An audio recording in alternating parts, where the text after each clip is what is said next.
Hai Sobat Pintar, semangat pagi. Jumpa kembali bersama Bu Guru ya. Assalamualaikum warahmatullahi wabarakatuh. Anak-anak, apa kabarnya kalian pagi hari ini? Bu Guru selalu doakan agar kalian senantiasa dalam keadaan sehat, baik, dan tetap bersemangat. Kali ini Bu Guru akan memberikan materi pelajaran untuk SD kelas 5, tema 7, subtema 2, peristiwa kebangsaan masa seputar proklamasi pembelajaran kelima. Namun seperti biasa anak-anak, sebelum kita mulai, marilah kita awali pembelajaran kita pagi ini dengan pembacaan doa terlebih dahulu ya, agar kita semua selalu diberikan kesehatan dan juga kemudahan untuk memahami materi pelajaran yang akan Bu Guru sampaikan pada pagi hari ini. Nah, anak-anak, apakah kalian semua sudah siap? Anak-anak, peristiwa-peristiwa heroik banyak terjadi di daerah-daerah setelah proklamasi kemerdekaan Indonesia. Para pejuang dengan gagah berani dan pantang menyerah berusaha mengusir penjajah dari Indonesia. Nah, anak-anak, berikut ini adalah lagu Maju Tak Gentar, ciptaan C. Simanjuntak. Pastinya kalian sudah hafal ya lagu ini. Coba kalian nyanyikan lagu ini dengan hikmat dan semangat ya. Sekarang, coba kalian nyanyikan bersama-sama. Nah, anak-anak, setelah kalian menyanyikan lagu Maju Tak Gentar, sekarang kamu peragakan. Nah, anak-anak, dapatkah kamu memperagakan gerak tari dengan iringan lagu Maju Tak Gentar? Peragakanlah gerak tari berikut ini dengan iringan lagu tersebut ya. Nah, kalian peragakan gerak berikut dengan semangat, seperti para pejuang mempertahankan kemerdekaan Indonesia. Oke, kita mulai ya. Gerakan pertama yaitu berjalan tegap ke depan. Gerakan kedua, kalian mengayunkan gendewa ke depan lalu ditarik ke atas. Nah, dilanjutkan dengan gerakan yang ketiga ya. Kalian perhatikan gambar berikut ini. Kalian diminta untuk berlari-lari kecil, pandangan mata ke arah gandewa. Berikutnya, gerakan yang keempat. Meluruskan tangan kanan ke atas, lalu menekuk. Pandangan mata menatap tajam ke depan, lalu kepala menengok ke kanan. Seperti gambar berikut ini ya anak-anak. Coba kalian ikuti gerakannya dan lakukan dengan semangat. Anak-anak, sejak pembacaan teks proklamasi, gaung proklamasi terdengar di mana-mana. Namun, belum lama menikmati kemerdekaan, Indonesia sudah dihadapkan dengan perjuangan mempertahankan kemerdekaan. Karena Belanda ingin menjajah Indonesia lagi, akibatnya pertempuran terjadi di mana-mana. Korban pun banyak berjatuhan. Nah, anak-anak, perjuangan rakyat dalam rangka mempertahankan kemerdekaan Indonesia dilakukan dengan dua cara, yakni perlawanan fisik dan perlawanan diplomasi. Perlawanan fisik dilakukan dengan kontak senjata. Sedangkan perjuangan dengan diplomasi dilakukan melalui meja-meja perundingan. Perlawanan fisik dilakukan di berbagai daerah, antara lain sebagai berikut. Yang pertama, pertempuran 10 November 1945 di Surabaya, yang kemudian setiap tanggal 10 November diperingati sebagai Hari Pahlawan. Berawal dari tewasnya Jenderal Malabi, pimpinan Sekutu. Adapun tokoh yang terlibat adalah Bung Tomo, Gubernur Suryo, dan Kolonel Sungkono. Yang kedua adalah Palagan Ambarawa, terjadi pada tanggal 15 Desember 1945 di Ambarawa, Jawa Tengah. Kemudian, setiap tanggal 15 Desember diperingati sebagai Hari Infanteri Nasional. Adapun tokoh yang terlibat dalam peristiwa ini antara lain Kolonel Isdiman dan Kolonel Sudirman. Yang ketiga, Bandung Lautan Api, terjadi pada tanggal 23 Maret 1946. Tokoh yang terlibat antara lain Muhammad Toha, Abdul Haris Nasution, dan Suryadi Suryadharma.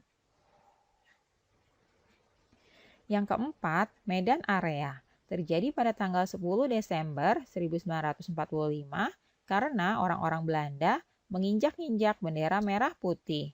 Tokoh yang terkenal adalah Ahmad Tahir. Selanjutnya yang kelima, serangan umum 1 Maret 1949 di Yogyakarta. Peristiwa ini dipicu Belanda yang menduduki kota Yogyakarta dan mempropagandakan bahwa TNI telah hancur. Tokoh yang terlibat antara lain Letkol Soeharto dan Sultan Hamengkubuwono IX. Nah, anak-anak, perjuangan secara diplomasi juga dilakukan dari perundingan satu ke perundingan yang lainnya. Yang pertama adalah perundingan Linggarjati, diadakan pada tanggal 10 November 1946 di Linggarjati, Cirebon, Jawa Barat. Hasil perjanjian ini sebagai berikut. Belanda hanya mengakui kekuasaan Republik Indonesia atas Jawa, Madura, dan Sumatera. Kemudian, negara Indonesia Serikat terdiri dari Negara Republik Indonesia, Negara Indonesia Timur, dan Negara Kalimantan. Hasil yang ketiga adalah negara Indonesia Serikat dan Belanda merupakan satu uni dengan nama Uni Indonesia Belanda yang diketuai oleh Belanda. Namun, Belanda mengingkari perjanjian ini dan melancarkan agresi militer Belanda I pada tanggal 21 Juli 1947. Selanjutnya yang kedua adalah Perjanjian Renville. Perjanjian Renville diadakan pada tanggal 17 Januari 1948. Isi perjanjian ini sebagai berikut. Yang pertama, Belanda hanya mengakui daerah Republik Indonesia atas Jawa Tengah, Yogyakarta, sebagian kecil Jawa Barat, dan Sumatera. Lalu, semua pasukan RI harus ditarik mundur dari wilayah-wilayah yang diduduki Belanda. Selanjutnya, Belanda tetap berdaulat di seluruh wilayah Indonesia sampai diserahkan kepada Republik Indonesia Serikat yang akan segera dibentuk. Namun, Belanda lagi-lagi mengingkari isi perjanjian Renville dan melakukan agresi militer Belanda yang kedua pada tanggal 19 Desember 1949. Yang ketiga, Perjanjian Rumroyen diadakan pada tanggal 17 April 1949 di Jakarta. Isi perjanjian ini sebagai berikut ya. Yang pertama, pemerintah Indonesia dikembalikan ke Yogyakarta. Yang kedua, menghentikan gerakan militer dan mengembalikan para tawanan. Yang ketiga, Republik Indonesia sebagai bagian dari negara Indonesia Serikat. Dan yang keempat, akan segera dilaksanakan konferensi meja bundar. Nah, anak-anak, berikutnya coba kalian jawablah pertanyaan ini ya.